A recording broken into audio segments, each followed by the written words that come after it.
মাধ্যমিক পরীক্ষায় 10 নম্বর কনফার্ম পেতে ভিডিওটা অবশ্যই দেখো। হ্যাঁ, ঠিকই শুনেছ, 10 নম্বর পুরো আছে এই ভিডিওতে। ভালো করে দেখো।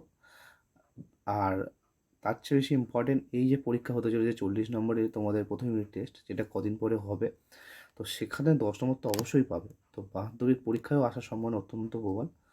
তো ইতিমধ্যে তোমাদের বলে রাখি, আমি অলরেডি জীবনবিজ্ঞান, ভৌতিকবিজ্ঞান, ইতিহাস, ভূগোল এদের কমপ্লিট সাজেশান উত্তর সহ তোমাদের ফেসবুকের চ্যানেলে আর ইউটিউব চ্যানেলে আমি শো আপ করেছি, দেখিয়েছি।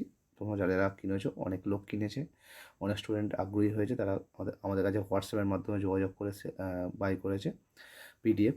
তোমরা যারা এখনও বাই করতে চাও তো যোগাযোগ করতে পারো। একদম রেডি পিডিএফ আছে, তোমরা যখনই চাইবে তখনই পেয়ে যাবে। হ্যান্ড রিটেন কিছু আছে, কিছু কম্পিউটার টাইপিং আছে। সায়েন্সের সবই কম্পিউটার টাইপিং পাবে। আর অত্যন্ত অত্যন্ত এফিসিয়েন্ট নোট, তোমরা একবার দেখলে বুঝতে পারবে। যাই হোক, এখানে আমরা আলোচনা করবো ভূগোলের 5 নম্বরের প্রশ্ন, যেটা এবারের পরীক্ষা আসার সম্ভাবনা খুবই প্রবল।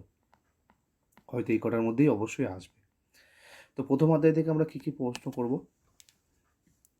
হিমবাহের সঞ্চয় কার্যের ফলে গঠিত ভূমিরূপ, খুব ইম্পর্টেন্ট, প্রথম সারির প্রশ্ন। হিমবাহের ক্ষয়কার্যের ফলে গঠিত ভূমিরূপ, খুবই ইম্পর্টেন্ট। হিমবাহ জলধারার সঞ্চয় কার্যের ফলে গঠিত ভূমিরূপ। বায়ুর ক্ষয়কার্যের ফলে গঠিত ভূমিরূপ। বিশ্ব উষ্ণায়নের ফলে সুন্দরবনের উপর প্রভাব, কারণ বিশ্ব উষ্ণায়ন সুন্দরবনের উপর কী প্রভাব ফেলেছে। বদ্বীপ কয় প্রকার, বদ্বীপকে কয় ভাগে ভাগ করা যায় এবং প্রতিটি ভাগ সম্পর্কে ব্যাখ্যা করো। এই কটা প্রশ্ন হয়ে যাবে। এবং তোমরা যদি কেউ অতিরিক্ত একটা করতে চাও, সেটা হলো বায়ু আর জলধারা মিলিত কার্যের ফলে গঠিত ভূমিরূপ। এই প্রশ্নটা করতে পারো, সেটাও ভালো প্রশ্ন।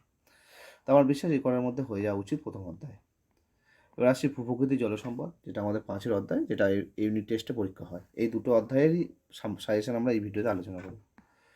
প্রথম প্রশ্ন হিসেবে আলোচনা করতে পারি দৈর্ঘ্য বরাবর বা প্রস্থ বরাবর যে একটা প্রশ্ন হয়, তো আমি একটা প্রশ্ন দিয়েছি, দৈর্ঘ্য বরাবর হিমালয় পর্বতের শ্রেণীবিভাগ করো, অথবা উত্তর ভারতের পার্বত্য অঞ্চল সম্পর্কে যা জানো লেখো। খুব ভালো প্রশ্ন। আর পরের প্রশ্ন পশ্চিমঘাট উপকূল ও পূর্বঘাট উপকূলের মধ্যে পার্থক্য, যেটা খুবই খুবই গুরুত্বপূর্ণ। উত্তর ভারতের নদ নদী, দক্ষিণ ভারতের নদ নদীর পার্থক্য, খুবই গুরুত্বপূর্ণ। এই দুটো প্রশ্ন ভালোভাবে পড়বে। গঙ্গা নদীর গতিপথ ব্যাখ্যা করো। আচ্ছা, বহুমুখী নদী পরিকল্পনা বলতে কী বোঝো, এর উদ্দেশ্য কী। তো এই কটা প্রশ্ন যদি তোমরা ভালোভাবে করো, এর মধ্যে কমন পেয়ে যাবে।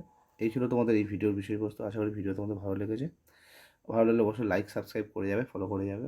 আর তোমরা যারা এখনও নোটস কিনতে পারোনি, রেডিমেড নোটস নিতে চাও, তোমরা পিডিএফ নিতে চাও, তো হোয়াটসঅ্যাপের মাধ্যমে যোগাযোগ করতে পারো। হোয়াটসঅ্যাপ, ফেসবুক পেজে দেওয়া আছে। আর তোমরা যারা ইউটিউব থেকে দেখছে, কমেন্ট করলে আমি হোয়াটসঅ্যাপ নম্বর দিয়ে দেবো। ধন্যবাদ। দেখা হচ্ছে পরের ভিডিওতে।